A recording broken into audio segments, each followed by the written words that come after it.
River Crossing 101, Bear Challenge. Here we go. So you got 6 teammates.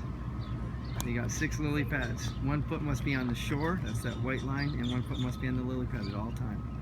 As they shut it down, they must put the foot right on the lily pad. Any long delay more than a second will count as a penalty.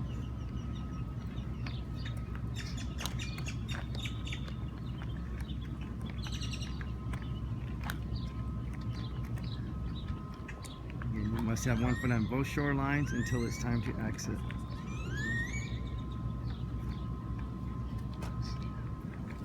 Now you must pass 4 backpacks that weigh 20 pounds apiece.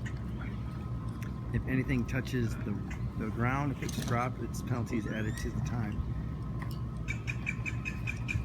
Once the backpacks are across, they will pass the paddle boards, or as some call them, Texas skis. This is all the equipment that you will have for the rucksack challenge.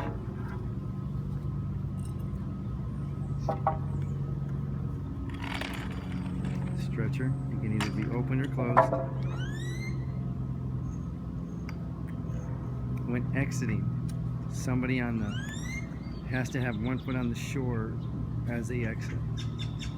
When picking up the lily pad, you can hold hands with the partner next to you to help keep balance and pull you up. Keeping 1 foot on the lily pads and 1 foot on the shore at all times.